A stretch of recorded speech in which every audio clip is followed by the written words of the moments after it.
Hello and welcome back to the Game Pit. This is episode 140 and we're continuing our venture into future Essen releases, Ronan. This is indeed part 3, the third and final part of our treasure hunts for Essen 2019, where we take a look at 12 games which should be coming out at the show, and we haven't played them. We just look at the rule books, we look at videos, we look at whatever material we can get hold of, and make a decision as best we can and guess whether we think these games will be a treasure and something worth taking home, or a trap to steal your budget from you. So Sean, we're back to guessing about games, and everyone loves these episodes. They do, and we do have to put out our little warning, Ronan, that we have never played these games. We are just guessing about them. We're just looking at rule books, looking at videos, trying to grok the feel for the game, and then we're just going to make a random guess at the end if we're going to like it or not. Exactly. Should we crack straight in, Sean? The time is pressing for Essen when this releases. People want this to get into their ears as quick as possible. Go for it, Ronan. What have you got for us? Our first one up is Terramara, a 2 to 4 player game with around a 2-hour playtime. The designers is the Akitoka Group, which is Flaminia Brasini, Virginio Gili, Stefano Cubillo and Antonio Tinio, and it's from Quinid Games. Now, in Terramara, each of the players is a chieftain of a northern Italian clan only around 3,500 years ago, Sean. So, we'll all remember that from our childhood. Oh, well, obviously. The game is played over 5 rounds. It's a worker placement game, and you're going to be scoring points during the course of the game, and also for artifacts you've been able to build, for being higher up in military than your rival clans, for getting your caravans along a road, because apparently these were trading people that lived in the Terramara, and for any materials you have left over and outposts you've been able to build along those trading routes. Now, there are 5 strips of action spaces, and on your turn you send an explorer or a chieftain out onto one of the action spaces to take that action. Chieftain completely blocks a space. When an explorer is there of another colour, if you've got more military than them, you can still send one explorer in to take it. Now, these strips, they come over the 5 rounds. Only the ones that go on this round or previous ones are going to return to you. You can place them on future actions, but that blocks out that worker until you get to the end of the round, which is relevant to the strip that you have placed it on. What are you going to do? Well, you're going to collect resources for starters. There are various resources in the game. You should also collect workers, because your workers are called explorers and there's something else called workers. And you're going to use those workers to refine the goods into better goods. When you've done that and you've got these refined goods, you can use them to build artifacts, which is a market of cards at the bottom of the board. There's a canoe that you can make move along a river via your actions, and the further along the river, the more artifacts you have got access to and can build, and the artifacts will give you lots of different effects and they will score you points. There's also, as I said, caravans, which you can use actions to move along a road. That opens up certain action spaces to you as the rounds go on, and also you can build outposts in various places to score those victory points. You can also raid each other, depending upon how your military is. And obviously, if you're higher up, you're going to be more successful. You can go and raid the other players. Each player is also going to have a character, which is basically going to be what their clan is. Now, you get given these, but once you know the game, you're going to be able to draw your characters and your resources to start off to set you down a particular path for this 2 hours of worker placement Euro-y goodness in Terramara, Sean. Now, this to me, and it's not just thematic, but it gave me a feel of Stone Age, particularly because a lot of your focus appears to be getting resources in order to turn them into cards, which are at the bottom of the board, the artifacts, which will give you special powers and bonuses and drive your VP scoring. Any thoughts on that, Sean? I didn't really get Stone Age from it, but I suppose, yeah, you make your point is well made, Ron, but I didn't get Stone Age when I was first looking at it.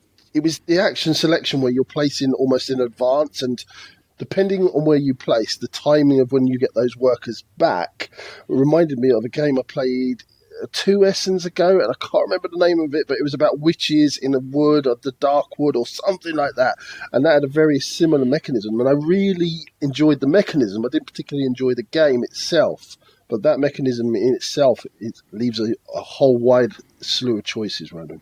It does seem like the action spaces are quite tight, and the number of spaces changes upon the number of players you've got. Therefore, I think you're going to be forced to play into the future sometimes. It also gives me the feeling that the military is going to be quite important, that ability to jump in where another player is, and that this is one of those games you do not want to get behind in military. Yeah, I actually really like the thought of the military in that it's just going to give you more choice because you can muscle in on people, and I thought it was very thematic. Another thematic element to this game, Ronan, is your character can basically grow up in the game, but you choose when. So you go from an adolescent with a certain player power to an adult with a different player power. Another interesting choice within the game. Yeah, it's a flip of a card. I do like it, though. I do like the fact that it's a thematic touch.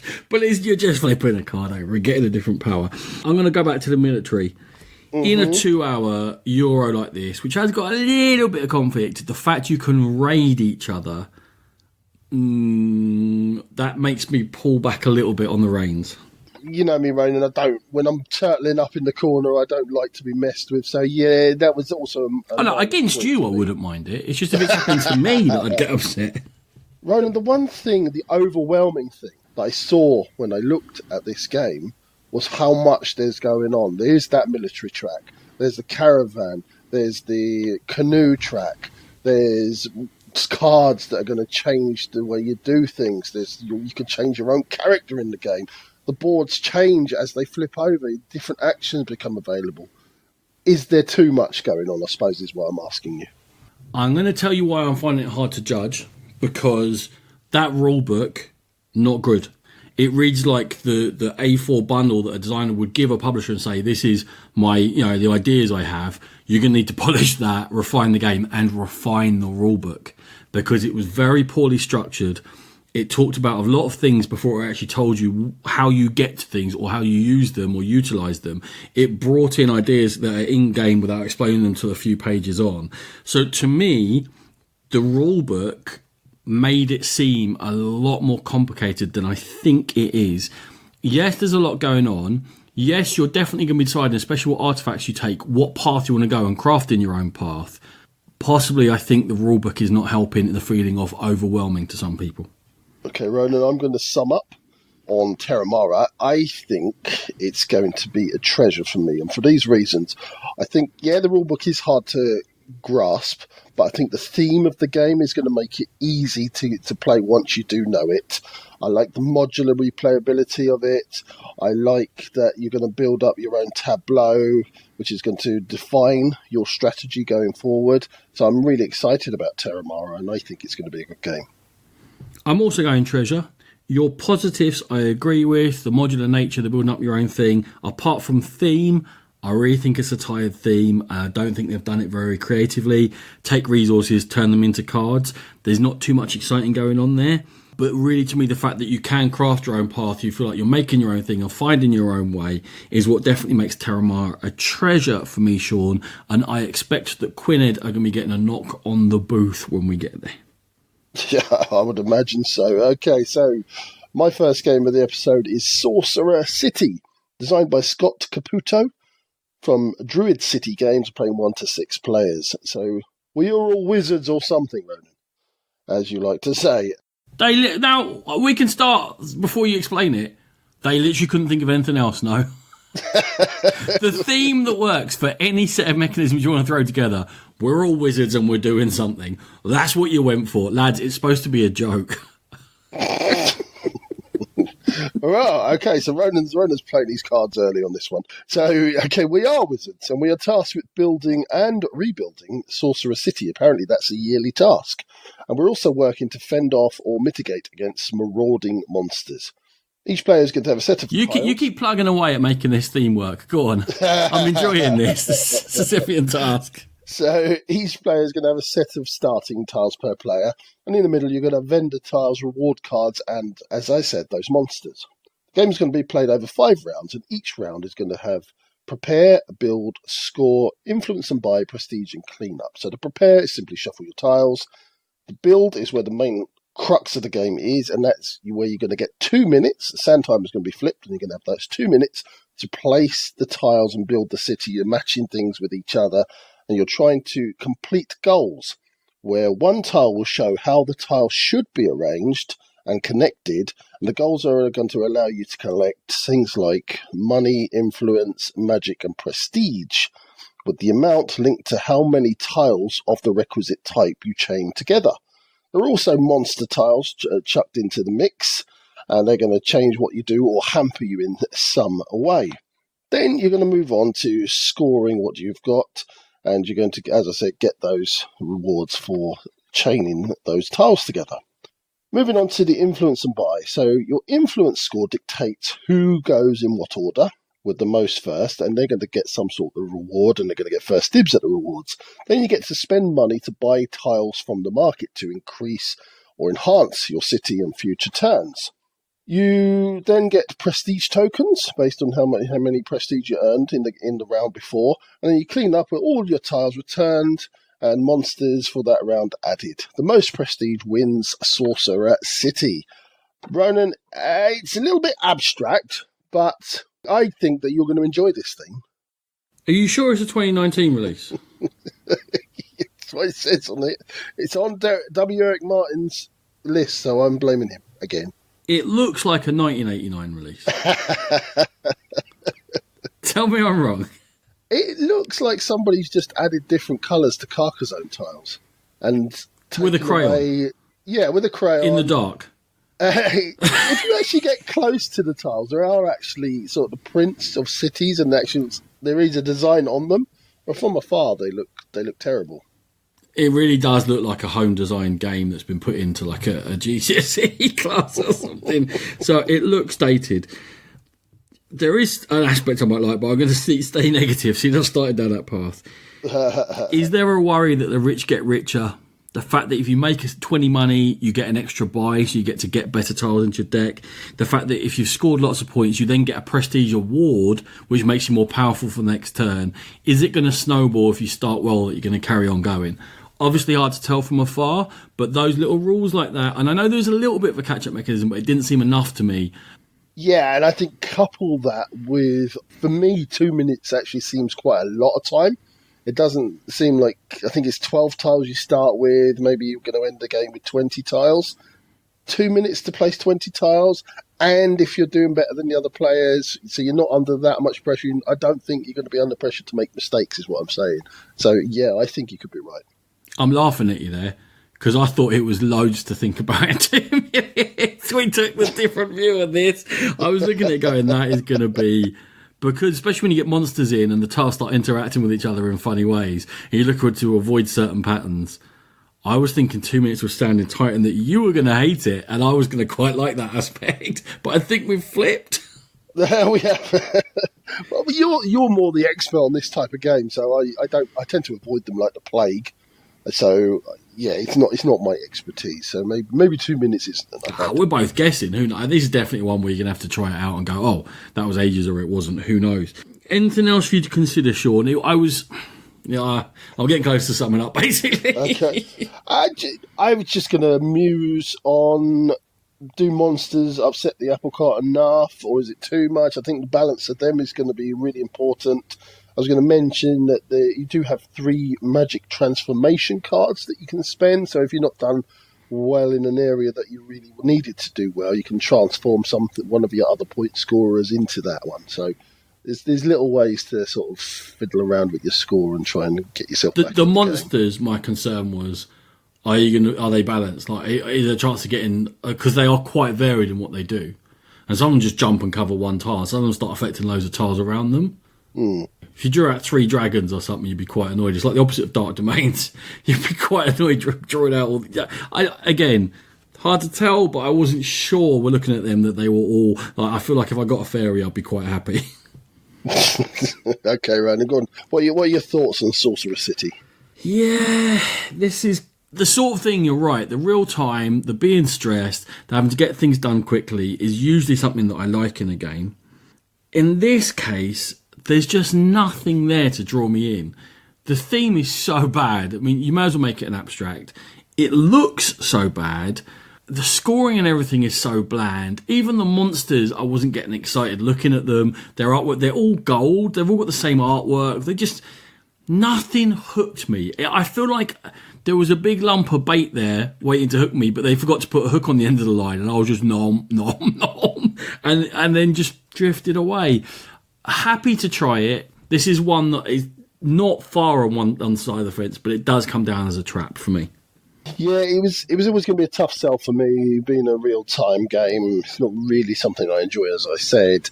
I think the look of the game, the generic theme that's been sort of tacked onto it, all kind of pushes me down a path where I'm not really looking forward to it. There are aspects that I do like, and I like to see that you can see what's coming up and you can sort of plan for, like, you can see what monsters, you can see what tasks you have to do and what you're going to get points for. So that's all stuff you can see and you can work towards when you're buying tiles, etc. But so a little bit of control there, but ultimately it has to be a trap for me. But yeah, I'll certainly give it a go.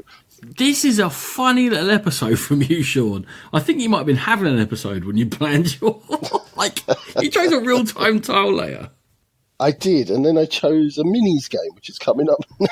I wouldn't stop there. This is just a raft of weird choices, but don't worry, listener. You will discover for yourself as we go through. I went for a boring old Queen game. I'm really feeling quite sad and boring looking at your list. What Queen game did you go for, sir? How professionally introduced of you. It was Runestone, Sean, their big release for this year at Essen. It's 2 to 4 players, 60 minutes, coming from noted designer Rudiger Dorn, who did Istanbul and Goa and Karuba and Las Vegas and a raft of other games. Queen themselves are probably Germany's biggest publisher. They're going to have a huge area, as they always do at Essen. Shogun, Fresco, Lancaster, Alhambra and dozens more. Runestones is a deck builder / breaker in that you're taking cards in, but you're also throwing cards out as you go. We are all druids, summoning creatures to help us build artifacts in order to claim runestones, and via that we will score victory points. There is a market of 6 cards on offer to us. We're going to have a hand of 4 cards. From that hand of cards, and they can be one of 4 different colours, we choose a colour and we generate a certain amount of power in that colour. Using that colour, and it doesn't matter what they are, we buy cards from the market, and it's the position in the market that counts as to how expensive the card is. They flow along from left to right, and the cheapest one's always on the right as normal. And it doesn't matter what colour the cards are and what colour I'm spending, I just have power and I spend it, and that's how I add to my deck. However, the other thing I can do on my turn is I can play cards for their abilities, and whenever I play for abilities, I must play 2 cards. The powers on those cards are going to let me do things like get more cards into my deck, just score me straight out points, but mostly they're going to get me or allow me to swap gems around. Again, there's 4 colours of gems. They're the same colours as the card colours we've mentioned, and there's also a wild colour and wild cards which you can add to any set. Why am I getting all these gems in using these powers? Because I'm going to use those gems to make artifacts. I'm going to pay a certain number of gems of a certain colour.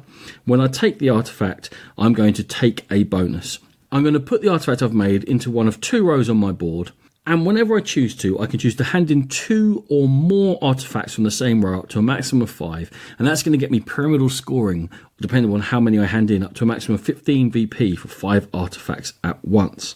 That's also going to allow me to take runestones. I can have a maximum of 4 runestones at any one time, and they will unlock some incredible all-game breaking powers. So I'm building up my deck in order to get gems, to get artifacts, and with the artifacts they score me VP, and also let me take these runestones for crazy powers. When a player scores 65 victory points, gets there on their turn, that is the end of the game. Everyone now hands back in all the artifacts they have left on their row, so they're all going to score you points as normal, whether you hand them in or not. You just won't get runestones if you haven't done it. And you're going to score a handful of points for the gems you have left over, and whoever scored most points will be the winner of runestones. Sean, it's a Queen game, which means the rulebook's great, everything looks clear, everything's got great iconography. I'm not loving the look of runestones, though. It's not drawing me in that well. The central board looks a bit cluttered and a little bit messy to my eye, and especially when you bung all the gems into the centre, where you're supposed to store them. And the artwork, it all kind of looks a bit stock artworky kind of thing. Like kind of stuff you've seen before. It's not doing anything new or impressive. Correct. Now, we're talking about the artwork or the game there? We'll get onto the game. So let's break it down. So there are 3 things you're trying to do. You're trying to sort of get cards into your deck. You're trying to get the artifacts onto your board and then trade in the artifacts to get the runestones. I think 2 of those processes are very simple and almost too simple, i.e. the deck building aspect and the getting the artifacts. Yeah, I think the only agony of choice that they're really looking at is that when you're choosing to play 2 cards for their powers, the highest one's going to go. And that's where you should be agonising. I couldn't see it. I couldn't see it in the hand of 4 cards. You know, I want to buy cards. I need to because I'm going to lose a card this turn. You know, how often are you going to get handed cards out that you go, oh, I've got this many different combinations that make me enough gems? It's just going to be, I choose those to sell, therefore these are the 2 that are left. Then there's no choice there. I'm playing both of them and the highest one goes. And for a deck destroyer or whatever we call that mechanism to work, you really have to agonise over the cards that you're getting rid of. And I'm not feeling it here, Sean. I'm feeling that every choice seems to be very easy. That lends itself to quick play, but how much does it pull you in? It doesn't at all, right? That is exactly it. It doesn't pull you in from what I can see, and it just... It makes, as I said, that those first 2 steps, it makes the process really lackluster. And then when you get to the rune stones, which is where I think the game gets a little bit more interesting with those game-breaking powers, and you can chain them together to give yourself this like super tableau of excellent powers, and then which is your tableau, and that's when it gets a little bit interesting. But that's kind of like the end game, and you've been kind of ploughing through the dirge to get there. You're using a lot of very negative words here, ploughing through dirt. We're supposed to like hide how we're going to go some way, but clearly by episode 3 of these, we're just like good, bad, good, right? So I did mention quick pace though. Yes, the other side of what you're saying is the fact that turns will just go. And you're constantly involved. It's bang, bang, bang, bang, bang, bang. It's your turn again. It's your turn again. It's your turn again. You'll barely have time to look at your 4 cards. The good news in that is, because to me, there seems to be almost 0 player interaction. You are slightly racing to beat each other at certain things, but everything's getting refilled. The artifacts are getting refilled. The cards are getting refilled. So, therefore, are you really racing each other, or are you just waiting until it's your turn? You look at what's available and take the ones that suit you. Yeah, you aren't interacting at all. Maybe someone grabs that rune stone that you really wanted, but that's really it, Ronan. I mean, I'm ready to sum up, to be honest. I got that. I feel like we need to get you some sugar over there, because things ain't going well. I wonder which way you're going to go on runestones. I was really excited when I heard the premise of this game, Ronan. It's a deck builder combined with like a collection game, combined with these earth-shattering powers that you build your own tableau, all things that I love, but I think just the simplicity of it just kind of pushed me away, and it was just, the whole process was too easy and not enough thought, not enough interaction, so I'm going to have to say that Runestones for me is a trap. This is an on-site treasure because it's going to be easy to learn, you're going to have a good time, you're going to enjoy your hour long of playing, and you're going to go, oh, that was a lot of fun. Do you know what? I'm going to get a copy of this. And to me, I think you'll bring it home, and after 2 or 3 more plays, you'll be like, yeah, I still played exactly the same game as I had fun with back in the halls, and I'm not having that much fun with it anymore because there's no interaction, because you're playing with a limited set of cards, because the runestone powers are all the same. There's 8 of them, but you can use 4 every game if you get the maximum out. I can't see why this needs to be in my collection. I am going to wait and see this in a board game cafe, put it off and enjoy my play of it, and then, to be honest, not worry about playing it again for another 6 months. So I am also going trap Sean, but I think it will be fun to play in the halls. Fair enough, Ronan. Okay, we promised you a minis game. Here's the minis game. It is Combat Arena, coming from Games Workshop, 2 to 4 players. This game is set in the future, where players are going to fight in gladiatorial combat using unique skills, strengths, and strategies to win. This re-implements a former game called Gore Chosen.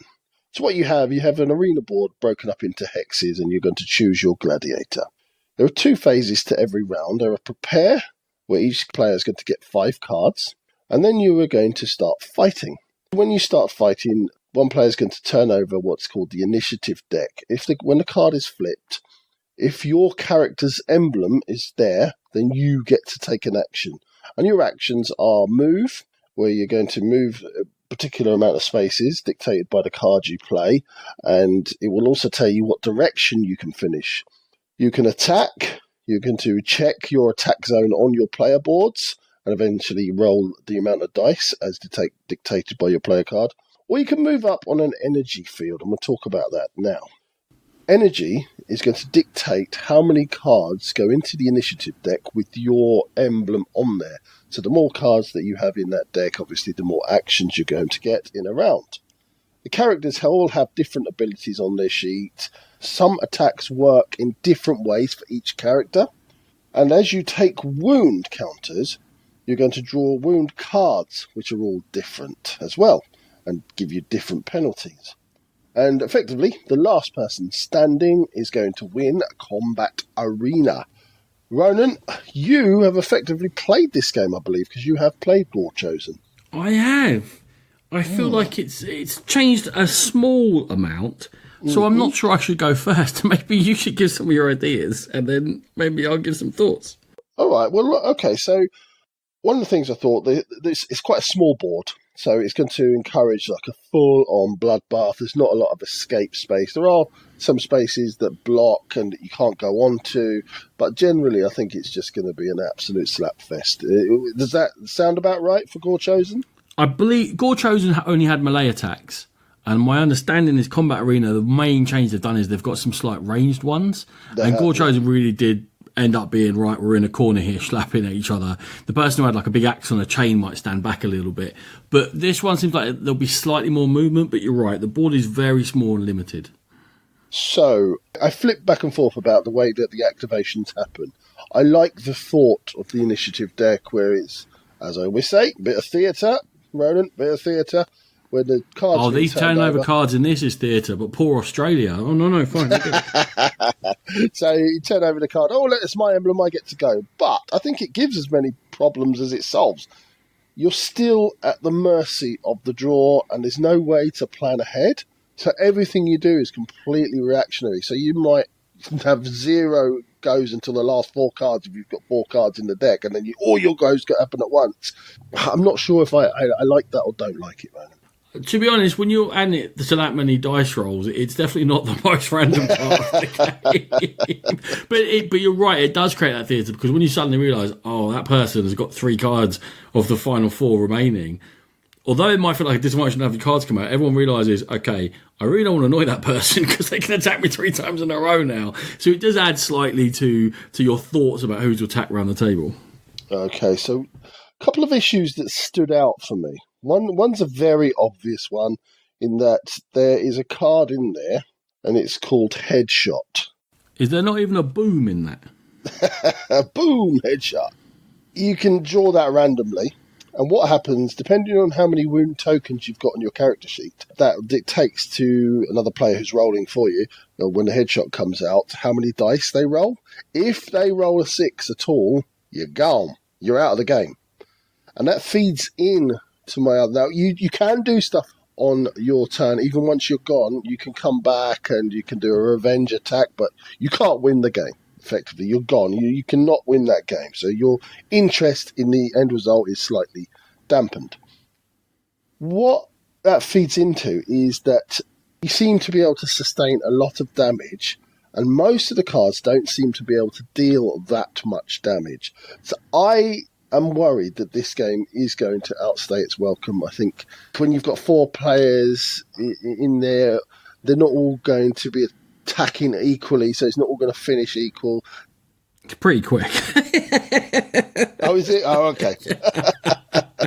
Yeah, it doesn't hang on that, because turns are so quick and so simple that it's just rolling. The whole elimination thing. Honestly, trying to judge this alongside the other games in this episode is pointless. And trying to judge it on the same standards and looking for fairness and Euroness and this is not what this game is.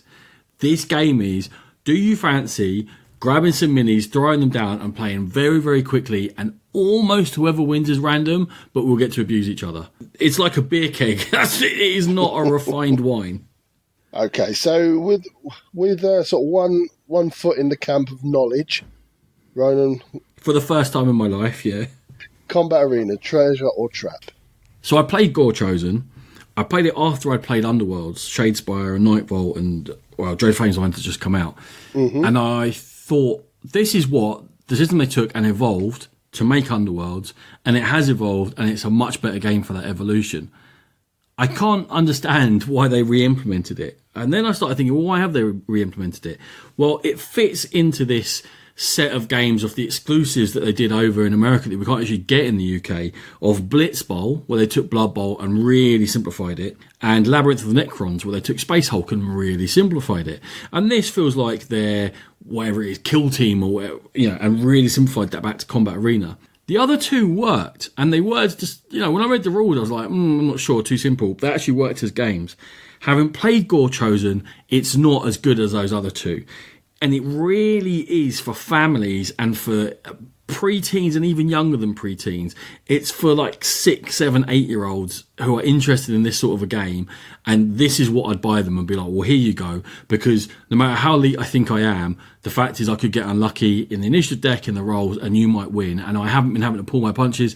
That's just the way the game goes. And it's quick enough that you're not going to get bored. And then I'm going to discover if you like this sort of a game, and not having spent £400 on minis and painted them and got all excited, and now I'm going to get upset with you and steal your favourite toy because you won't play Warhammer that I spent hundreds of pounds on. So if you're looking for this game for families, for total beginners to gaming, it will work on that level. But a trap for me, if I did want to play this, I would definitely play Underworlds, which is a much better game. Yeah, I think you have to be in the right mindset, absolutely, to play this one. My thoughts going into it, and having not listened to Ronan's well-reasoned sort of argument there, is that it was going to be too light for mini-gamers and too random for board gamers, so I didn't really know where it sat, but Ronan's explained that to some degree. For me, I think I want a bit more control, where even in a skirmish game, even in a random game like this, and I think the one that knocked me off the fence onto the side of Trap was that sort of headshot card that can knock you out of the game, even if the game is short. So just a slight trap.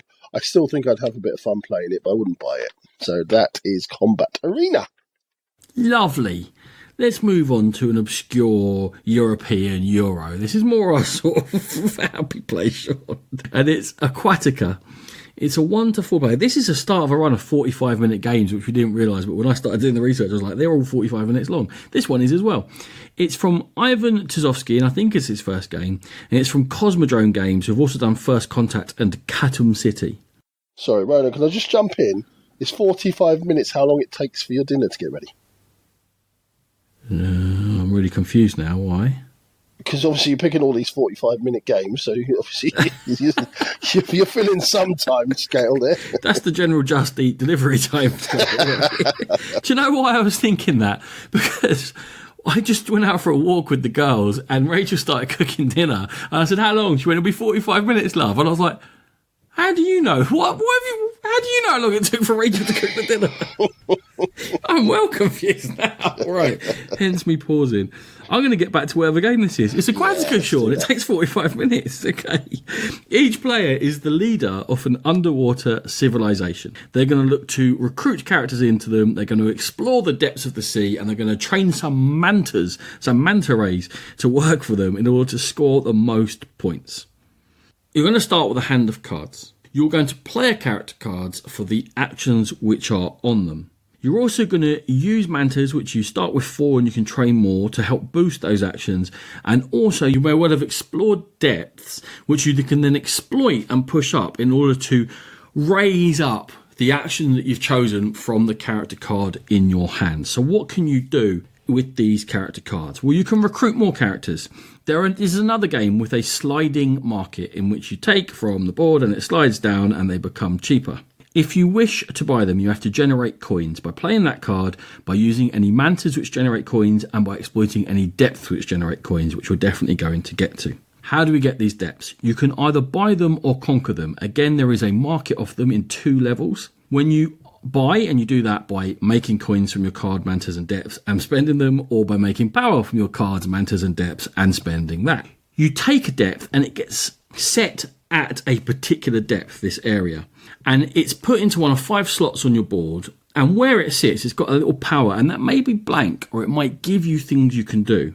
It may give you, as I've already mentioned, access to coins, access to power, Or it may actually allow you to take different actions. And when you use those things, you push that card up so you go to the next depth down. It may be blank, so you cannot then carry on using that card until you take one of your actions to take a raise action, and they will allow you to move up your cards. Now you can cast particular bonuses and action icons if you want to, or I think most usually you're going to be using it to move past these blank things to access the more powerful bonuses you can get deeper down onto these cards. Now, when you push these depth cards up, when they get all the way up, there's no longer any actions on them. But at that point, you do get to train a Manta, and you get an extra Manta into your school, and it tells you which type you get, and they will then allow you to continue boosting your actions. Also, there's a set number of victory points on there, but you're not going to score those points until you use the actual score action, which takes that fully used card out, puts it in your score pile, frees up one of your 5 slots again, and as I said, allows you to score that card at the end of the game. The final action you can take is scouting, and that basically you can do to make more locations available to you and to make locations that are already in play easier to conquer, so you have to generate less power to do them. The game is also going to have public goals, which are set for your beginner games, or they can be advanced, and they do get quite advanced. And they're going to want you to have particular types of locations, a certain number of mantas, particular types of cards in your hand at the end of the game, whatever it may be. But once you achieve them, you then have to send a manta in to grab it for you, and you will score a set number of points for having done so. The game is going to end either when someone has done all 4 public goals, when either of the decks runs out. And your points are going to be your scored locations, the goals you've achieved, and any cards you have left in hand. Sean, Aquatica, not the last game we're going to talk about, with this look and theme of nautical and going out to the sea and exploring the depths, but they do them very differently and they have very different looks and very different takes on it. With this first one, how do you like the look of Aquatica?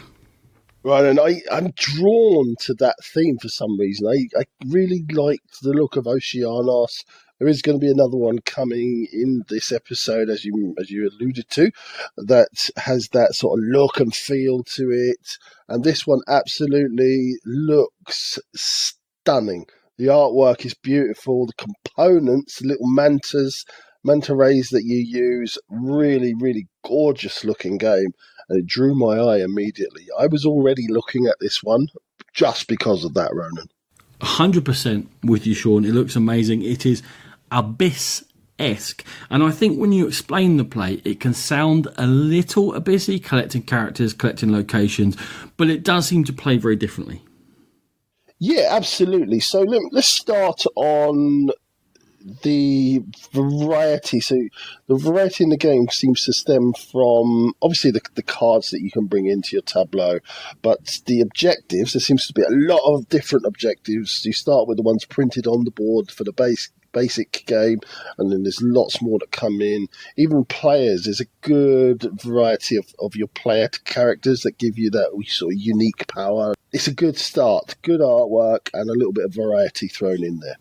Indeed, it's pulling you in, and the mechanical hook for me was that getting those cards in and then exploring the depths and pushing them up, and each use is unique, and then having to actually spend actions to push them further to get the whole idea of I'm progressing here. I've got something that's mine. I'm trying to use it cleverly to trigger off different things.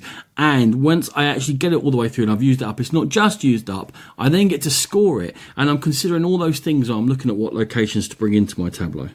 That rise mechanism just got me absolutely sort of, what's the right word? Frothing?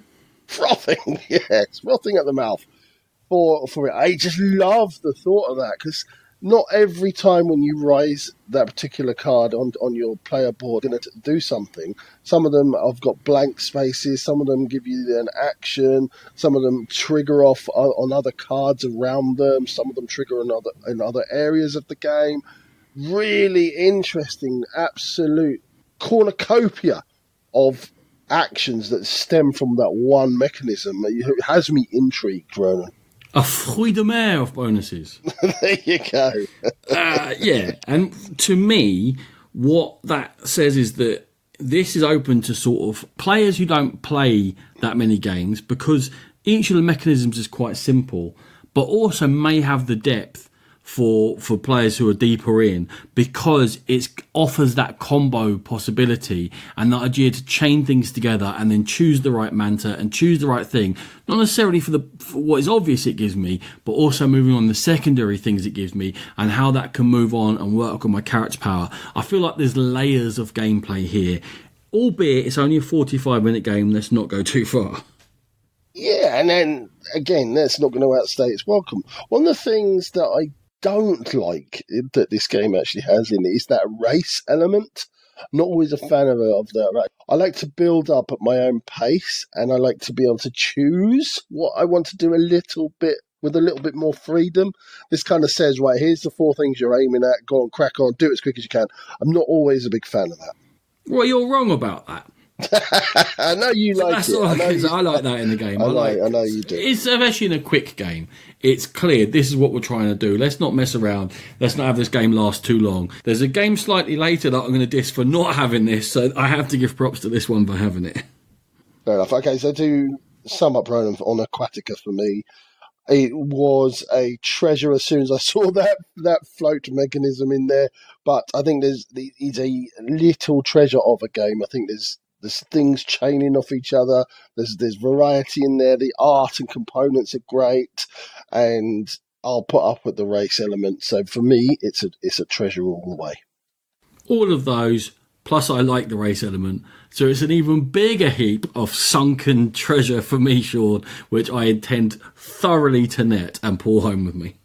So what we have next is Deep Blue, along a same theme, and it's designed by Asger Harding Granerud and Daniel Skjold Pedersen, and coming from Days of Wonder, 2 to 5 players.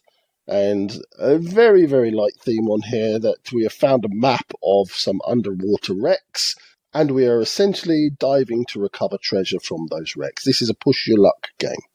What you have in the middle of the table is a map board with wreck tiles placed on the board and boats in player colour. You have a set of base cards which are multi-use, which have a primary and secondary use, and these are going to be used for sailing, recruiting or diving.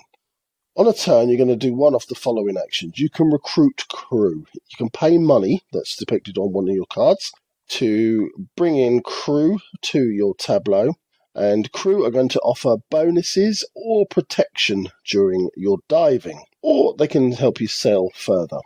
Talking about sail is another one of your actions. You're going to move around the board to those wreck sites. You're going to place a boat on a scouting site at the wreck, and those scouting sites are going to give you a bonus for your dive, whether it's more money if you bring up a certain type of treasure, or a bit of protection against the things that can go wrong during your dive. You also get to rest, and you're able to pick up all the cards that you've spent and put them back in your hand. And lastly, you're going to dive, and this is the main part of the game, is you're going to dip into a bag, you're going to draw crystals out, and each of them is a type of treasure or a hazard. Now, the hazards in the game are sea creatures that might be attacking you, or oxygen being wasted, what have you, and you keep going until you decide to stop, or the game tells you have to stop because you've run out of oxygen, or a sea creature's done something horrible to you. During the dive, you're going to use crew cards to either score points or to fend off those hazards. One last thing is adjacent ships can join the dive for free if they are just adjacent and people decide to put them there, but they don't get to use the bonuses. You keep going until 4 of the sunken city tiles are turned over, and the most treasure at the end of Deep Blue wins the game. Ronan, similar theme, you're diving, although this one is a very, very much on a lighter scale. 100%. I think going into this, and gamers going into this, need to forget some of their expectations for a Days of Wonder game. This is a 45-minute game aimed at 8+. That means it is family weight. It is for adults to play with children, or children to play together. So I think that's the angle, certainly I'm coming from, Sean, and which Days of Wonder will need to get their prospective audience from. Yeah, absolutely. I mean, the game, we give props to them. The Days of Wonder games are always gorgeous. They're always beautiful. They always use that same style of art. But this one in particular, I'm drawn to because, as I said, I really like that underwater diving, nautical theme on games. I think it is a really, really simple game. And if you are thinking that it's even a gateway, it's not even a gateway game really, because the choices are too simple and too obvious for that. Having said that, I think it still offers a little bit more choice than maybe some of their recent ones, like The River is the one that's popping into my mind, Ronan. That was a gamer's game, Sean. That was a proper Euro. That had a lot going on. Yes. This is an advanced ink and gold. An advanced, very pretty ink and gold, where you have a bit more control. It has a spatial aspect to it, which I'm not convinced by, because who's going to go sailing off by themselves? You're going to want to be part of every dive. So I feel like everyone's just going to go together. It may just have made more sense for them to have just a trail that you just go along and go, because I can't see that you're going to be using that grid very extensively. So I think it could have been simplified there. I think also, I do like the fact that it's very interactive. So the captain's drawing and everyone then gets to play their cards. You're not doing much of that interaction though. You simply have the cards that claim for that red gem or you don't. So it's going to have to be played at a clip. It's going to have to move along and you can't really draw this one out. Yeah, I think there are some simple tactics in there, Ronan. Either like stay with each other or go out alone. So if you go out alone, people aren't piggybacking on your dives. But Sean. If you're playing 4-player and you go out by yourself and those guys stay close together, they'll be in 3 or 4 dives and you'll be in one of every 4. Yeah, so it doesn't set out a trail of tiles. Don't make it this multi-directional thing. Okay, and obviously the other simple tactic is to protect or gamble on points. So do you get crew in that are going to protect your dive, or crew in that are going to turn those sort of harder to get gems into points that you don't actually score for, unless you do have those crew running. And I think that's a no-brainer for me. It's a very simple choice that I would probably be able to make quite easily without even thinking about it. But as you said, Ronan, a family weight game where sort of James might not necessarily get that first though, and he would learn, obviously the crew that turn the green and purple crystals into points, no brainer. So I'll do that next time. Unless you get hit by a load of anchors a couple of times in a row, and then it wasn't the right thing to do. And that's, I think, part of it is there is going to be no correct strategy. And the fact is, if I load up and all I've got is green cards in my hand and I'm taking that risk, I might win or I might lose. That's how you play ink and gold. That's how I'll be playing deep blue, to be honest with you. And I'll be acting up to that. And you creating the fun at the table with something light-hearted like this and going, right, bring me that green crystal. Bring it on. Give me those green crystals. That's all I'm after. Just give me those green. I don't care what anything else happens. I'm staying until they come out. And obviously you'll get laughed at sometimes because it will go wrong. And sometimes you'll laugh at everyone else because it will go right. And you have to play this in the right spirit, I would say. Okay, Ronan. So, treasure or trap for Deep Blue? For what people have come to expect from a Days of Wonder game, I think many people will be disappointed. Having had to look at it, shift my perspective, I'm happy to play this, and I'm going to give it a treasure because I think that we could have a lot of fun around the table, having a laugh and gambling as hard as possible and laughing and pointing at each other and then moving on very quickly. I don't think they've done everything correctly for it, but I think it's enough that it'll be fun for 45 minutes. So for me, for a Days of Wonder game, I think it's actually a step up, no, not in complexity, but in just production, and it's a game that I can find a way to enjoy. I've been very disappointed recently with Days of Wonder and some of their products, and I just didn't understand where they were going. This one, at least I know where they should be going with it. They should be aiming this at the family market. For me, it would be a trap on my own, but playing with my family, it's a treasure. So I'll give it a tentative treasure as well, Ron, and that's Deep Blue. Two very tentative treasures for it. I like that. Tentaculative treasures. No, that's terrible. That is awful. Okay, should we just go on to the second part because it doesn't get any better than that here? I see what you did there. I'm out.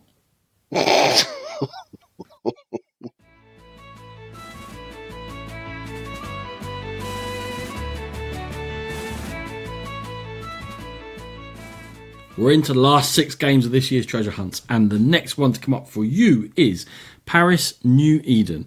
2 to 4 player, 45-minute game. Again, designed by Florian Grenier, who designed Tokyo Ghoul and Octarage.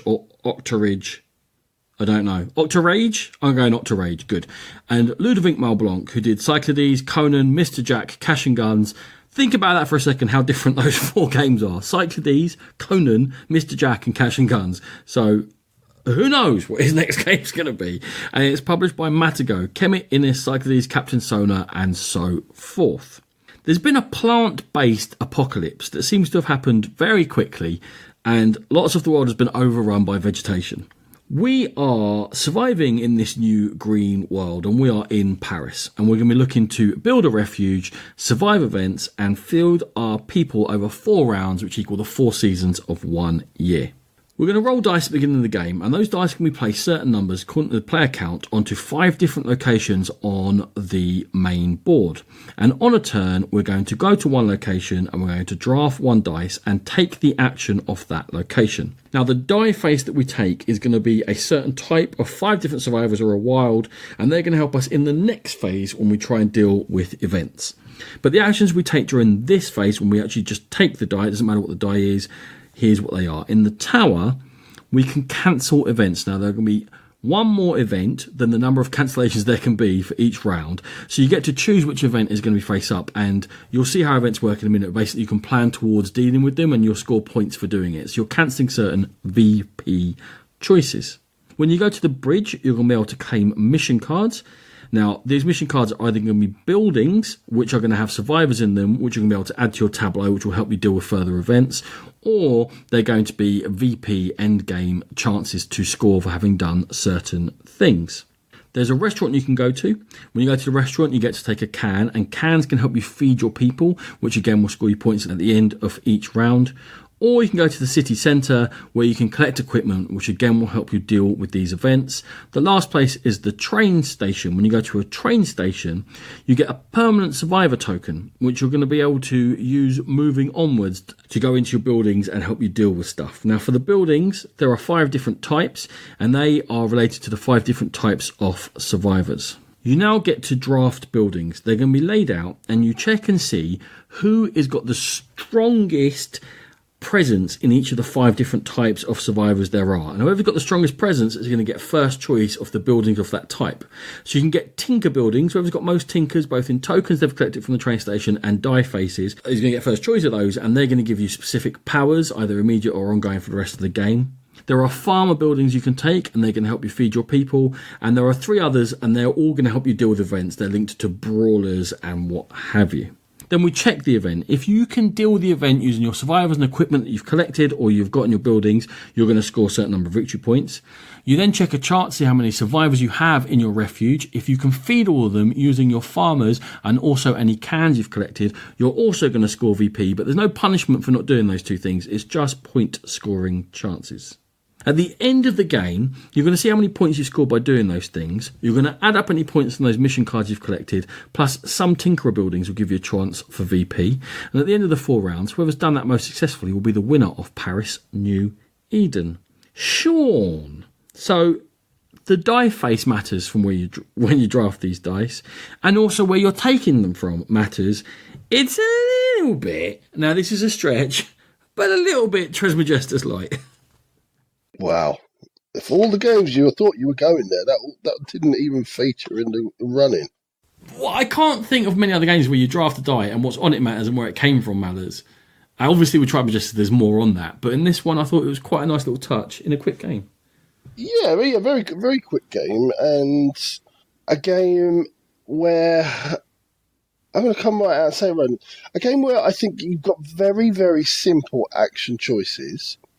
I think you move on to that draft for the buildings, but am I right in thinking everybody gets a building regardless? So it just depends what building you get. No, there are fewer buildings than there are players.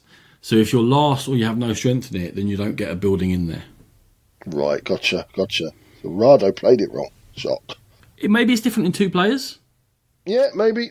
Definitely in 4 players you get 3 buildings. So if you're lowest, you're not going to get one. Right. Okay. So that means that 4 players and 2 players are 2 very, very different games. So that's interesting. Well, only if that's true. I might have just made that up. We'll tell these people don't put too much weight in what we say, and now you're going, "Oh, all right, well, that's not." No, I don't know. I think that's what it is. So it just feels like you're making quite simple decisions. You're doing that draft for buildings, which is a simple decision in itself. Like, it's obvious. Well, that one's good because it's going to give me 2 food, that farmer building, whereas the other one's going to give me another mouth to feed and give me 0 food. So, well, I'll take the 2 food, thank you very much. It just feels that although I think I'd enjoy playing this game, I'm worried about the meat on its bones. It's a 45-minute game. I would say that in terms of drafting, your secret missions are going to mix that up. And also, of course, you're saying you don't get much choice. Well, yeah, you don't get much choice anyway. It's just, how important is that to you? Like, do you feel like I definitely need that building because I'm behind and that's the event that's going to happen, or I'm going to steer towards that event and that's the... It's all very quick decisions that you're making, but the fact is the game plays very quickly. So this isn't to be judged alongside longer games. Yeah, but there's no sort of intrigue, or like it's a very straight up black and white decision. Do I want this or do I want that? So if I really want to, I disagree with you. That's what I'm saying. The missions will mix that up. Yeah, but if I want to fulfill my mission, so I'm going to go and I'm going to take a soldier because I need soldiers for my mission. What if the event wants something else? Yeah, exactly. But it's a very black and white decision. I either take that soldier or I take something else. Or if I'm... Are you saying that every decision we make in games is black and white because you have to choose one or the other? Because we may as well say in every single game, like, you have to make a choice. It's a binary choice. But what happens is not interesting. It's like they don't necessarily know what my missions are, so it's a complete gamble whether they take it or not. It just doesn't seem interesting or clever to me. In Deep Blue, I'm drafting that player that triggers off Red's gems rather than the one that drafts... Yeah, and I don't know which one's going to get drawn from the bag. You can say this about an awful lot of games. This is I suppose this one, it excited me. I think you were expecting more. Yeah, That's the problem. I'm saying to you, your expectations are too much, because each round is 10 minutes. It's a quick draft. It's then... quick draft of the buildings, draft dice, draft buildings, deal with the event, move on. It's a very quick playing game. When I started watching Rado play this through, which is the first time I'd seen it, now the reason for that is quite interesting, because we talk about how we compartmentalise our games. Okay, don't want that because it's that. So, like, if it doesn't play 2 players, I'm not that interested in it, etc. This one was down predominantly as an auction/bidding game.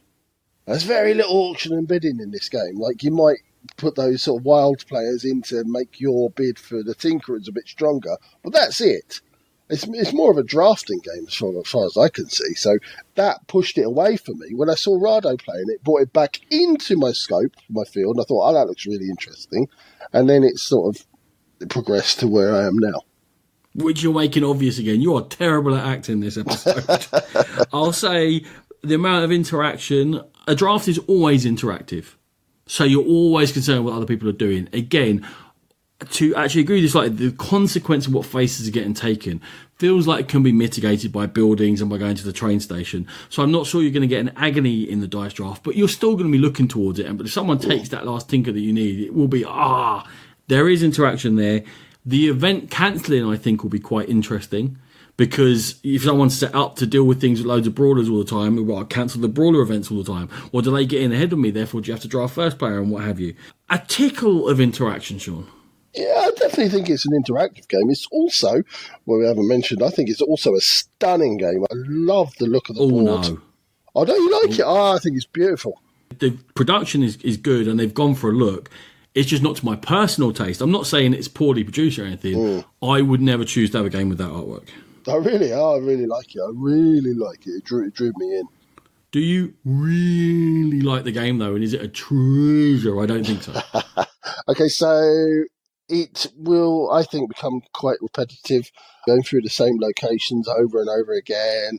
And there's only a certain amount of people that you can draft. I think it'll be quite obvious that if there's not about many soldiers this turn or not that many farmers this turn, they're going to be the ones that everyone goes for first. And I just don't think there's any meat on the bones of this game, or not enough for me, even at that 45-minute Ronan's Dinner's time frame.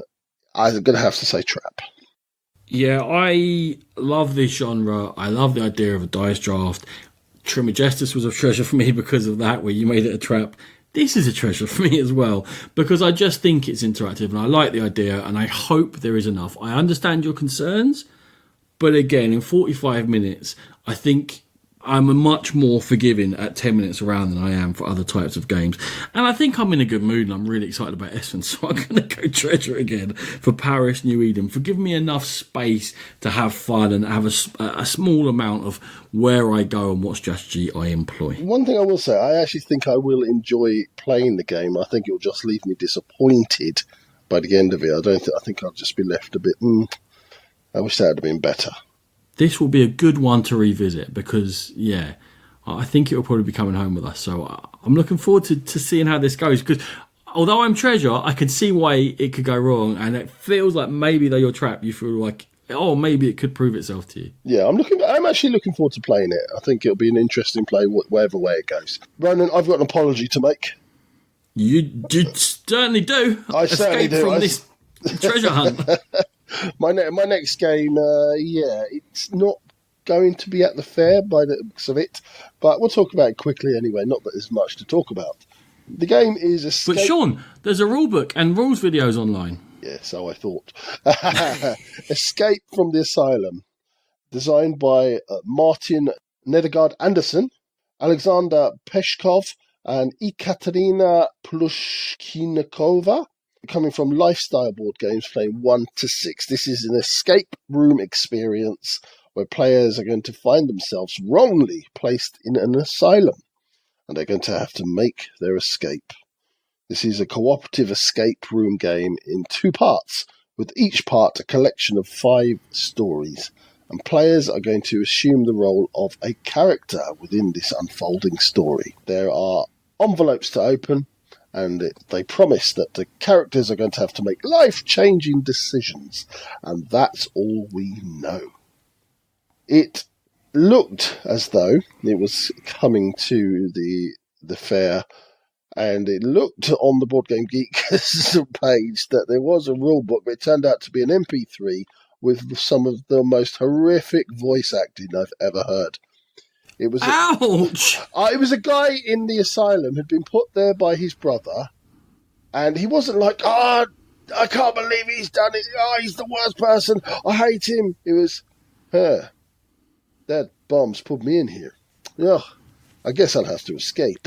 That's Scandinavian stoicism, that is. You ever watch Icelandic TV? Your daughter's been kidnapped by a killer. Yes, I will have to find her. I love it, by the way. I love Icelandic TV, but they don't get very emotional. Anyway, the reason we're talking about Icelandic TV is because Escape from the Asylum. Right, what do we know? It's an escape room game.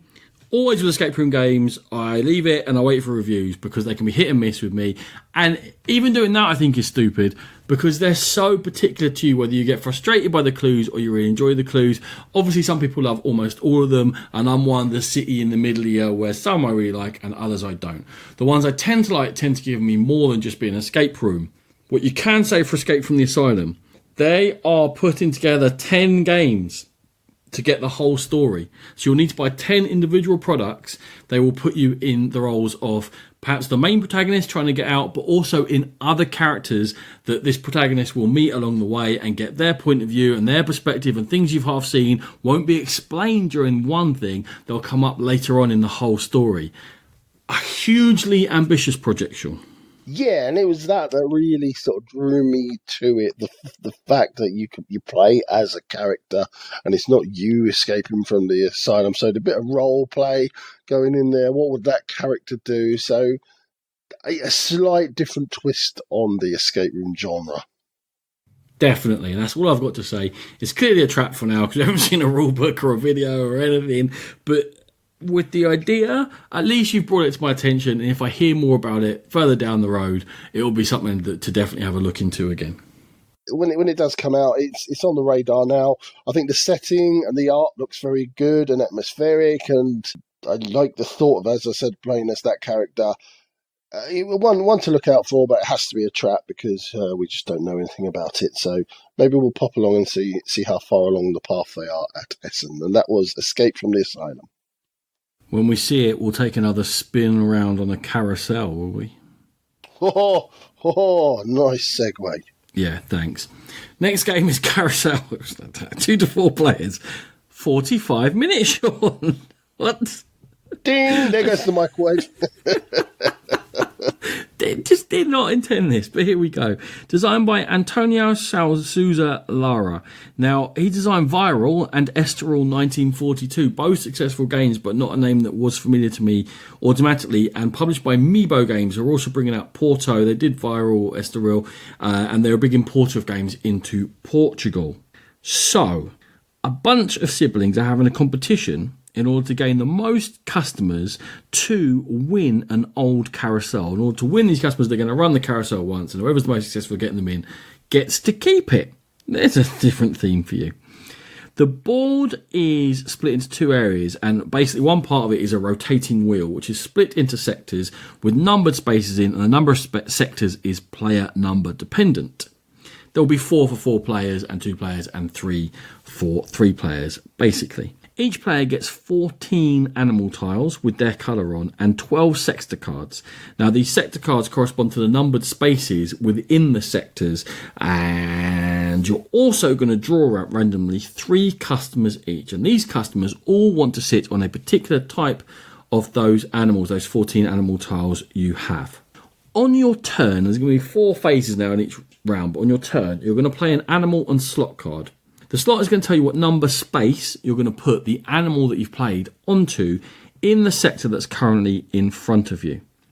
Then you're going to check and see, and everyone's going to check the 3 customers they've got in front of them and whether that particular set of animals is anywhere in a horizontal or vertical row in the sector that's currently in front of them. And if they are, they will place those animals into play, and if the animals that the customers want are in play, they're going to put those customers on top of those animals, which are going to score points for the players who control or have put those animals into play. Because the next thing happens is that wheel rotates round and the sector goes to the next player along. So as you play into sectors, it's going to have lots of different people's slots in, and it's the slot that counts where the customer goes. Once you rotate once, you then check again and see if you can score again now that one that's in front of you scores for the customers that are in front of you. And if it doesn't, you just go back round again. Everyone plays an animal on slot card, check to see if you score, rotate once, check to see if you score again. Now, when you gain customers, like I say, they're going to give you VPs and they're going to give you different powers to be able to mix things up, to be able to claim back your cards. Because every time you play a slot card, it gets played out in front of you, so people can see what numbers you've played already, so you won't be able to go into there. And they're trying to manipulate the board so that you have to send them around the board that they're capable of scoring, or so that you must play so that it allows them to score by you putting your customers onto their slots. This sounds confusing, and I think it will be quite brain-burning. Okay, the game will end when any player can't play anymore, so any slot cards they have, all those slots are full up, or there's no customers left. Then there are 4 public objectives which are on the board, which are drawn at the beginning of the game, and players are going to score if they have achieved those particular objectives, and whoever scored the most points by getting customers onto their animals and by completing objectives is going to be the winner of Carousel. Sean, your favourite genre, Thinky McSpatial Thinkerson. Good old abstract thinking McSpatial Thinkerson. Abstract? It's a carousel! Are we really doing that? Yeah, I know it's turns, and that's cool. It's always cool to have a little turny bit of a turny in the game. That's never if I go as it turns, will that then make it a thematic game? Obviously, but then I'll hop on the game itself. I'll be waiting. You're flashing a torch in your eyes as we go. Yeah, keep it spinning round with it. It wouldn't spin. Anything that rotates is cool. It's just. That's the law. It is the law. That is the law. It started off on a good spinny foot, Ronan. So, and what I also liked as well, the thought of, is that you're piggybacking off each other, and you have to be also at the same time really careful not to help each other too much. So it's that sort of push-pull aspect. Do I help them because they're going to be getting this particular part of the wheel next turn, because it will help me maybe as it comes around again. I like that aspect of it, Ronan. Yeah, it's going to be massively interactive. And that is going to be part of each player's decision of whether they want to play the game or not, because you are not looking at one sector and one set of customers, and you are only looking at your cards because they're hidden behind the screen, but you're looking at everyone else's. Can you play in a particular sector? Have you already played that card? Okay, you can or you can't. What customers have you got? What animals are there? What is in each sector? What is the right play now? That is a lot to take in, Sean, a lot to think about, and you have very limited control on each individual sector. So then you have a random card draw. So some people are going to be planning this to the nth degree. Is having that little bit of random a good thing, because it's kind of sort of scuppered them a little bit and the mathematicians aren't necessarily going to win, or is that just going to make it frustrating for people? I think that from where we are in our perspective, that's impossible to tell. That is just a judgment call, because really that's one of those things where this format is limited. You're going to have to sit down and try it. And the level of frustration is going to be based on how hard you've been thinking, how things have gone, has someone just scuppered your plan by mistake, or wherever it might be. It's a game that is not like other games. This is nothing like I've seen for this Essen, or indeed, I can't think of any game quite like it. With this, everything moves round. Someone might point out to me, look, exactly the same as that basic mechanism. Well, for my simple brain, the fact that it spins and we're all adding bit by bit, and it's limited where you can add each turn, is very different. And I'm loving the idea of it, but I can see what you're saying about the random draw and the frustrations. And this is going to be very hard, I think, for people to decide whether they want to take that plunge or not, whether they want to risk all this thought for not getting a payoff. What are your thoughts in the end for Carousel? I understand the idea behind the game. I just don't see the excitement in this game. It's not my type of game. It's definitely not in my wheelhouse. I would break my brain trying to think 2, 3, 4 steps ahead as that wheel continues to turn. And I just wouldn't be excited to play this one. So for me, it's going to be a trap, but I can see the appeal. I've underlined 4 times the word niche, because this is going to appeal to a certain type of gamer, and you're going to know of that type of gamer. Are you one who enjoys an absolute brain explosion of a constantly changing puzzle where you can be messed with, but you have to adapt?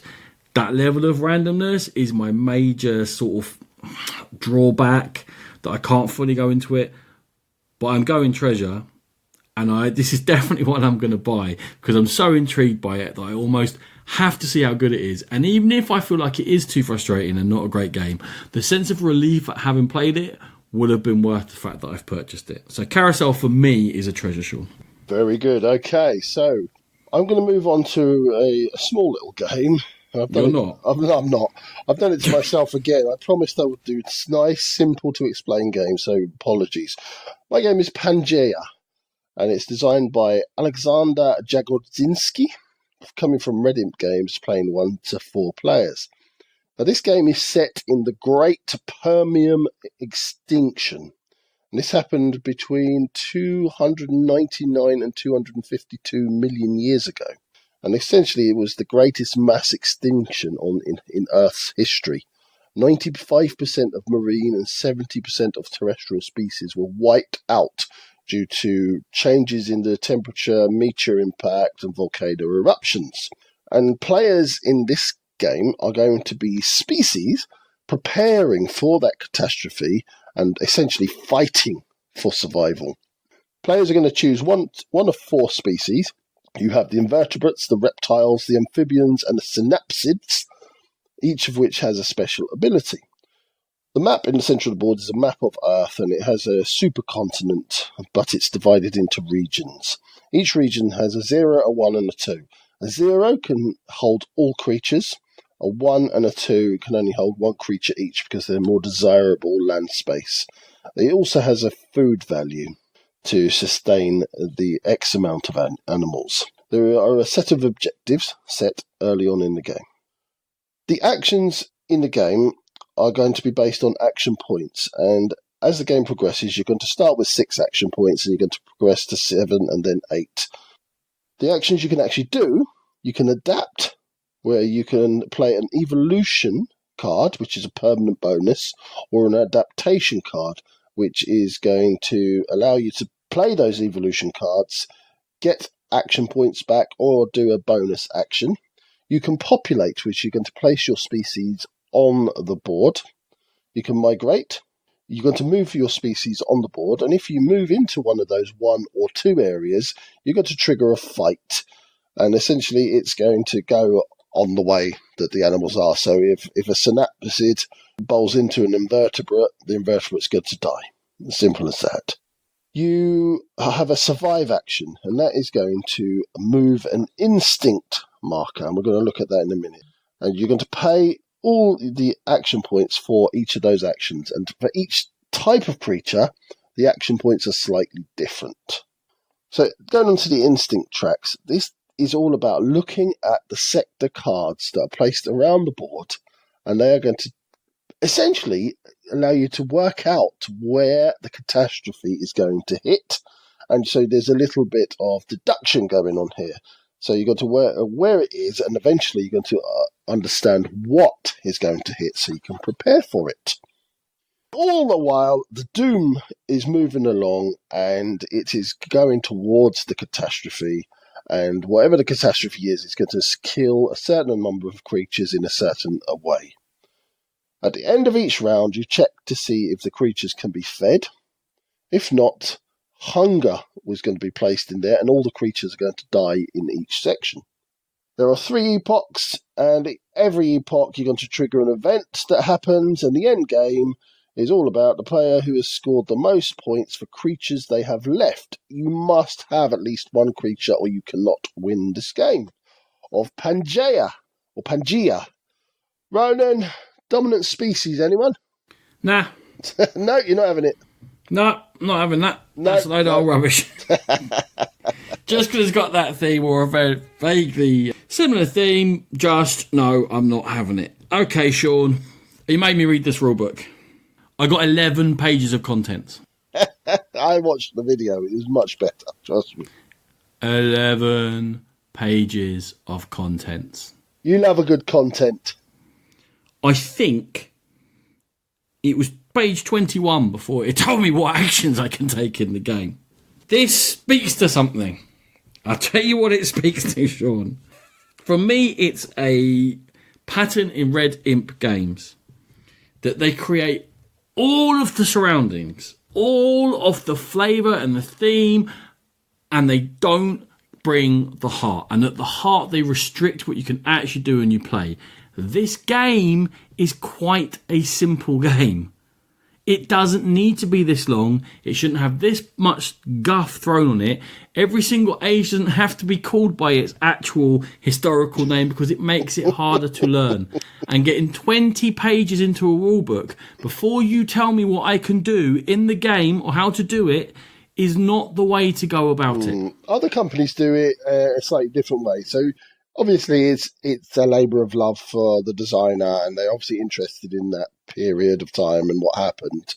So tell us about the game.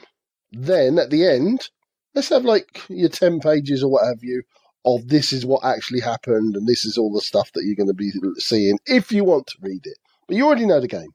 Now I can read it if I choose to. So yeah, I get what you're saying, and I completely agree. Okay. You just can do 5 actions. That's it. It's an action point game. You have a set number of action points. It's like 5 per round for the first third, then 6, then 7. And you do 5 actions with them. They all cost a different number of action points per species, though. So for a species, of those 5 action points, to do one thing will cost them 3. But for someone else, it will do 1. Yes. That is fully scripting what each species should be doing. Scripting to the point where you're taking away from the decision space of the players. So again, you're restricting the heart of the game that you've made so hard to learn. It just doesn't make sense to me why it's not in there for gameplay reasons. It can't be unless they want each species to be played the same way every time it's played. Why have they put that in there? It's actually a very good point. I hadn't really thought of it. I was coming at more that I liked that each species plays different and has their strengths and weaknesses. But you're absolutely right. Now that I think about it, you are kind of being pushed down a path. You are on rails, as they say. Okay. That doom's going to come. Mm-hmm. It can be one of the different types of dooms, and they act in slightly different ways, right? Mm-hmm. But they all wipe out all of the animals in a large swathes of the board. The only way to know where is getting targeted and what the type of doom is by having that peaky instinct thing and having a look. For one species, that's cheaper than the others. If that one species does it, they will not be putting their cubes in certain areas. Guess what I'm going to do? Oh, you're not going to the temperate zones. I'm guessing the temperate zones are empty. The opposite of that is, right, I'm not checking it because you're just going to piggyback off my hard work and I have limited action points, so I'm not going to spend them on that. Great.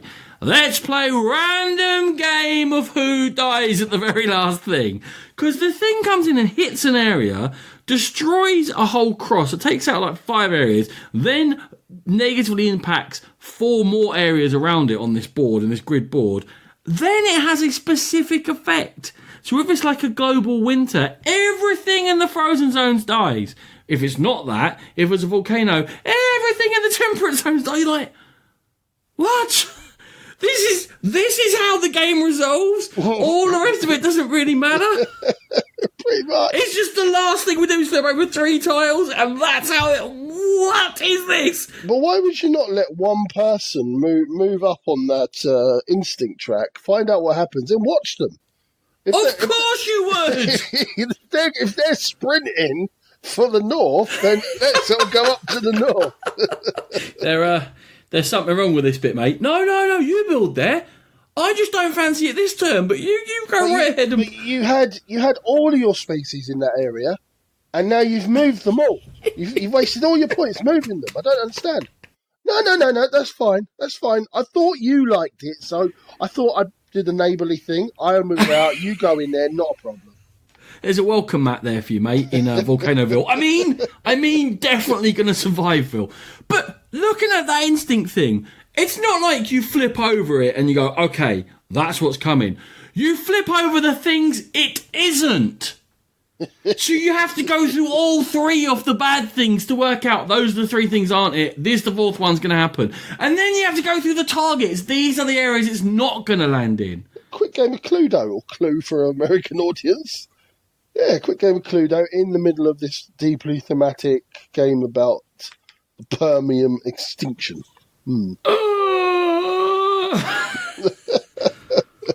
are you doing to me? What the... Who came up with that end game? Who came up with it? Who approved it? Who's going to buy it? I just don't...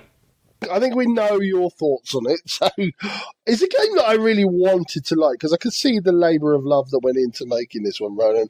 It does look very good. The artwork of the actual creatures on the game was absolutely beautiful. I loved learning about the Permian extinction. I learned more about that, and that's probably the biggest benefit I've got of researching this.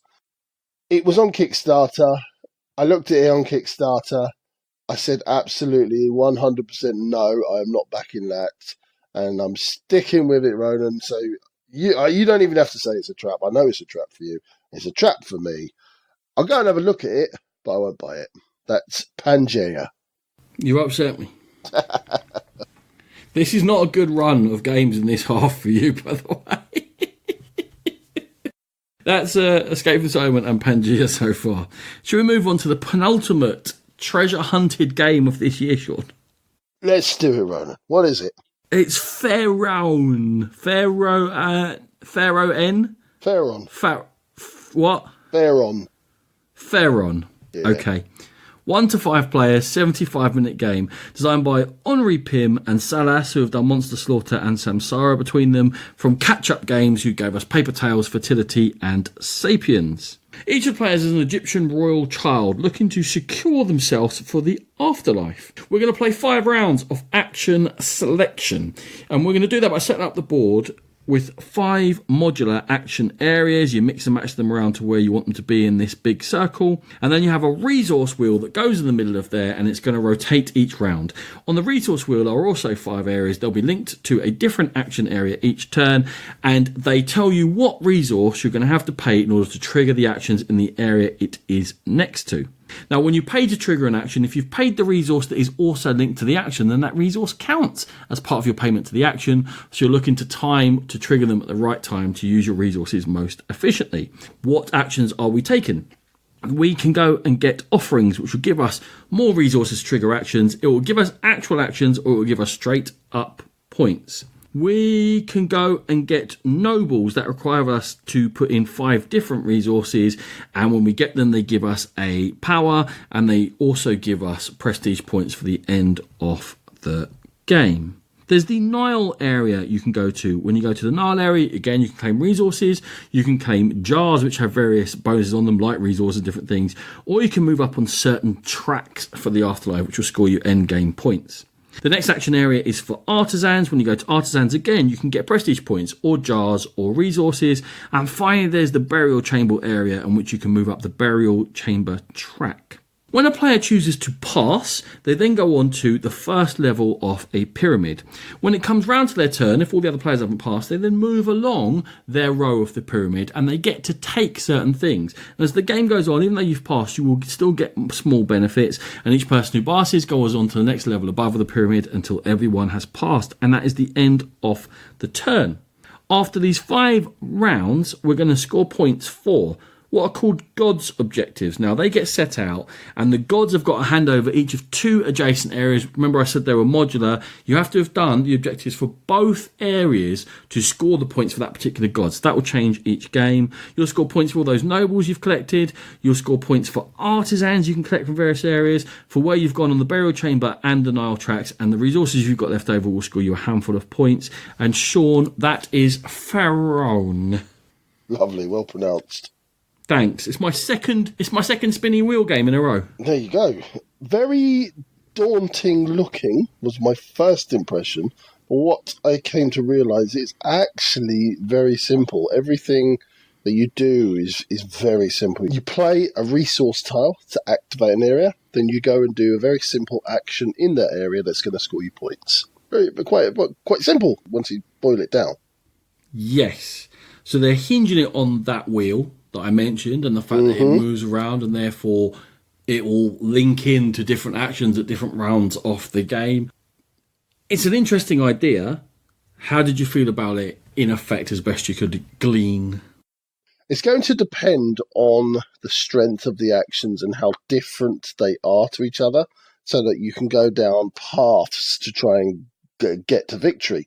Because if you don't have any difference to them, why would you bother planning what colour resource tiles you get? Then you just activate whatever you had to hand and score the points for it. So if there are ones that you can channel and target, then that will make the game for me. If they're all much of a muchness and it's this point salad, then that will completely destroy the game for me. So it hinges on that for me, Ron. I think I'm going to break the mystery for you. Every single area is dull as Nile ditch water. How many of them do the same thing? Go there, you get resources. You go there, you can also get some resources. And in this area, you get a jar. What does that give me? Some resources. Thanks for that. Marvel. What about these two? These two are different. You're right. You move up arbitrarily on random tracks. That track's got 2 spaces on it. 3, 0, 3 points or 7 points. But that's my point in itself. The actions are so dull. No, that was my point. I said they were dull. Okay. So they're quite simple and they're very dull in themselves. Where I would see a little grab on my leg saying, actually, no, this is a decent game, is if I had to plan what resources I took. If I had to I need whatever they are, I need 4 red to go and activate action on the next turn, because that's going to be where the reds are going to be. So what do I need to do? If it's all the same and they all do the same and they all give you the similar sort of points, why do I care? Yeah, I'll take some resources. Brilliant. Yeah, I'm definitely coming down on why do I care. I do love the I do love the past mechanism. The fact that once you pass, you go into a pyramid and it may be worth passing, and you can actually make a judge of, hold on, you look like you might be playing for a couple of more rounds. I can only really do one more thing, but if I jump on the pyramid now, first one I do is going to get start player, but also as I move along that row, I get to do stuff and I get to do various things, so you're not out of the game. A lot of games like this, if you're just going for as many resources as you can, then someone can be playing for 10 minutes longer than you are because you're like, I just haven't got that stuff. I like the fact that at least it's pulling you in and keeping you involved in that way. That's a nice mechanism. 100%. I wrote that down myself, and it kind of keeps the person who's playing a bit honest as well. They can't just sort of push it, and like, I'm still playing, you're not playing, I can do whatever I want. No, I'm actually getting stuff, so you want to hurry up. Do people often sing that to you at the game all the time? Mostly you. I'm not the world's best singer. Okay, Sean. So, does it look like the resource management gives this enough for you to make it a treasure? I think it's a point salad. I don't see the cleverness in there at all, Ronan. I just don't see why I'd be going for certain colours, and if I'm not going for certain colours, there's no game there for me. So, add the lack of theme in there, and I just don't get it. It's a trap for me. We've gone back to mirroring each other here. I've literally written down dull, theme, scoring, nope. Right. None of it seemed interesting. I think the noble cards are supposed to give you some excitement, to give you your own powers, but the powers are back to being dull again. At least in Runestones, the powers were exciting. It was like, 50% more of a hand size, and you could do double of this, and that suddenly becomes 3 times as powerful. These are just so small, and everything's so limited. I think they came up with a mechanism. They never came up with anything beyond a generic way of scoring that mechanism, and that is the death of many a Euro, and it's the death of this one for me. So, Pharaoh, a death on the Nile. A trap. Okay, so we're going to finish off this episode and our Essen treasure hunts with Viking Jarl. All one word. Not a Viking Jarl. Viking Jarl. Don't put a space in there. That space was pillaged away. It was brutally pillaged away. Designed by Richard Michalson from SB Games AS, playing 2 to 4 players. Imagine this is a game about Vikings. And players of one of 4 Jarls who were free people from noble families. And the story is that the king is looking for a successor, and we're going to go out and look for fame and fortune in foreign lands. The whole aim of the game is to reach a certain amount of victory points. The map, which takes the form of the central board, is Northern Europe, and you're going to go and attack or try to settle various towns on the map. If it's an orange town, it means it's a pillage town, and you can go there to just grab resources. If it's a silver town, it's a town that you can settle, and you can go and gain resources from settling it. And if it's a green town, it's a trade town, so you go there to trade. On your player board, you have a space for the ship and the army, and you place your workers onto the army to show you how big your army is, and your workers onto the ship, and your resources onto the ship to show you what the ships are carrying. On a turn, you're going to start off by drawing saga cards, and these are cards that you can play on your turn to change the rules or do something nice or bad to the other people. Then you can play movement and action, or action and movement. So movement is ships are going to move 3 sea zones, armies can move 2 land zones, and your armies can also be placed on a ship to be moved. You can also attack, which is one of your actions. And in your pillage towns, you roll dice, and the amount of dice you roll is directly related to the amount of Vikings you have in your army. Then the highest single dice in this battle is going to be counted, and it's going to determine who loses a player. If the pillage town loses, then you take over the town. If you manage to take the pillage town, then you're going to earn silver, depending on how many Vikings you have surviving. You can attack to settle a town, and that's going to score you victory points. The trade towns are you going to be able to buy goods and Vikings. And lastly, you can create a settlement. And in this, you're going to spend goods to settle a town, and you can store extra goods and Vikings. It's a very simple rule set, Ronan, but we've said that before about games that things look very simple in terms of sort of the games like Raccoon Tycoon. Is this going to be too simple in that it's just not effective, or is it going to be simple in that it's actually a framework for player involvement? Well, that's like the killer question right at the start, isn't it? That's going all the way. I think maybe we need to break it down a little before we get to that reveal. Go on then. Okay. I'll tell you one thing, the whole thing's screaming for. The game itself and the rulebook 100% is a graphic designer. Because, yeah, it's a simple game. It's not that easy to grok that it's a simple game. Because the whole thing's a bit of a mess. And even the board's a bit of a mess. And when you're giving me a setup instruction that's got a number 29 on a tiny, tiny little piece after the 28 other numbers on tiny little bits, the whole thing needs a refresh. You can tell it's coming from a very small company, Sean. It is, and I've got a funny feeling. I did see this one appear on Kickstarter a while back. I've got a funny feeling it might even be the designer's company, and it's kind of his own thing that he's trying to get made. I think it failed funding the first time around, and he had to adjust a few things. So when it comes to like a lack of a graphic designer, I'll let a small company like that off a little bit more than I would like a Queen or someone like those. Oh, definitely.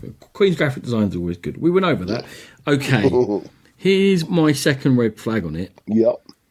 Now, he does say for your first game, play to 10 points. But he also says several times in that rulebook, play to as many points as you like.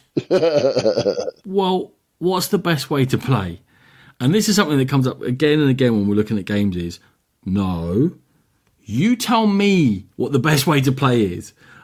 I'm not working out the best way to play your game. You give me the rules. When he says something like, in the advanced game, play up to 27 points, but as many as you want to, really, I'm starting to feel that everything, especially the point scoring, has not been finely balanced. And it's just a system that hasn't been honed into an actual game. And that's a feeling I got running all the way through looking at Viking Jarl.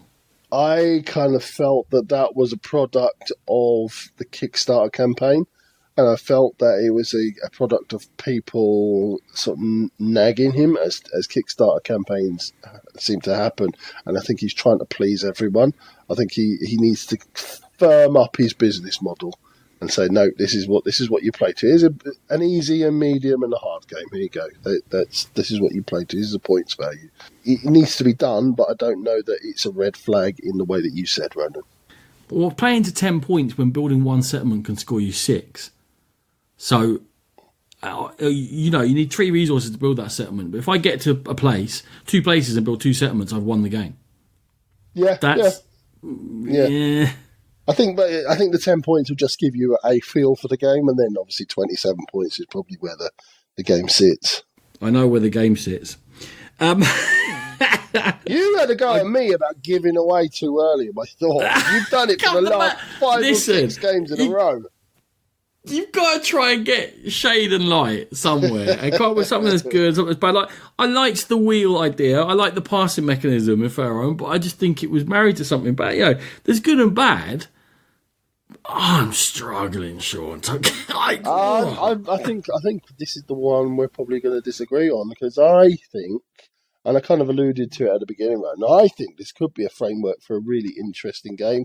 I think everything on it is simple, but just the fact that you're going to need those settlements to store more goods and to store more warriors to build up your army. There's going to be that land grab in the middle areas. Just the simplicity of placing your army on your ship to move them around. I just think everything on it is simple. It doesn't take away from that area control battle that's going to be in there. That's why I mentioned Raccoon Tycoon. I don't think it's going to be as good as Raccoon Tycoon, but I have that kind of feeling and hope for this game. Okay. The Sagas. Yes. A random FU card attacking what could be anything anywhere on the board. Yeah, but you know how many sagas people have and how many they've used. But you have no idea what they are. Whether they boost themselves or they screw you up. And the person could be the other side of the board and they just take out your Vikings. or take out your ship, or make you move, or do something to your settlement. If they damage a settlement, that goes from scoring you 6 points to minus 6 points. So 12 points swing in a 10-point game. Yeah. Those cards are random randomosity, mechanically broken, and thematically bunk. I don't know if they're as wild as that. I think there are a couple of misnomers in there for sure. Listen. As I said, I think that this game could be a lot of fun. I think it won't outstay its welcome. I think there is a quick game in there. I think you are going to amass those points rather quickly. You're going to need to go to the trade towns. You're going to need to pillage towns. You're going to need to set up your settlements, and people are going to see those settlements and be able to attack them. And I think it'd be a bit of to and fro. There'll be a couple of cards that you might have to have a rock and roll moment and rip them up. But I think in general, the game could be a lot of fun. Okay, we've set our stalls out. We have. Honestly, this is the biggest trap of the 36 games for me. I just saw nothing in this for me. I saw random, I saw simplified scoring, just no reason for this to exist, from name to graphic design to mechanisms to the saga cards onwards. That's it. I'm not attacking you, but I saw nothing in this for me. So it was a trap. I could see the reasoning behind everything you're saying. I look behind the curtain, almost beyond the curtain. I just saw that the simplicity of the rules is not going to get in the way of the game. And I think you could just have a lot of fun just attacking and bashing each other, and you know what people are trying to do, and a very simple economy, very simple attacking, and I think it could be crafty little treasure, but I'm not going to hang my hat on that treasure, but I'll go with treasure anyway. That's Viking Jarl, which brings us to the end of our treasure hunts right now. That's it, Sean. That's them done and dusted. We might be squeezing out one more episode before Essen for some first impressions on some games we've played. If we do, it'll be out in the next couple of days. Obviously, if it doesn't happen, time's just caught up. We've been at work or whatever, so you won't hear it. But hopefully we will. If not, the next time we'll catch any of you guys is at the show itself, Sean. Yes, absolutely. We are on the Dice Tower booth on the Friday and the Saturday of the show. So 4 till 6 on the Friday and 12 till 2 on the Saturday. Yep, that's the one. So come along, please, and say hello if you are in the area. We'll also be wandering around those 2 days in black Game Pit polo shirts with Pit Crew written across our back. And you'll definitely be able to see Sean's because it will be above most of the crowd. I don't know, the German crowd are quite tall, mate. They are quite tall, you're right. But you're still fairly noticeable. Okay, shall we let these nice people go? Ronan, thank you very much. Thank you, Sean. Thank you, everyone, very much for listening again. And we'll catch you, hopefully, before Essen, but if not, on the other side. Lovely. And as always, we are proud members of the Dice Tower Network. Go there, and the Dice Tower itself for gaming goodness galore. If you wish to download the episodes, we're on Podbean, Stitcher, iTunes, and Spotify. And we have our social media sites. We are on Facebook, Instagram, and we are most active on our Twitter account at GamePit Podcast. If you wish to drop us a line, our email address is thegamepitpodcast@gmail.com, or another great way to contact us is to pop along to Board Game Geek and look us up on our guild in there. Lastly, we also have our YouTube channel. We go there for pit stop videos, which are overviews on many, many different games and occasional convention coverage. Thank you very much for listening, and we'll catch you next time. Music by E. Aaron.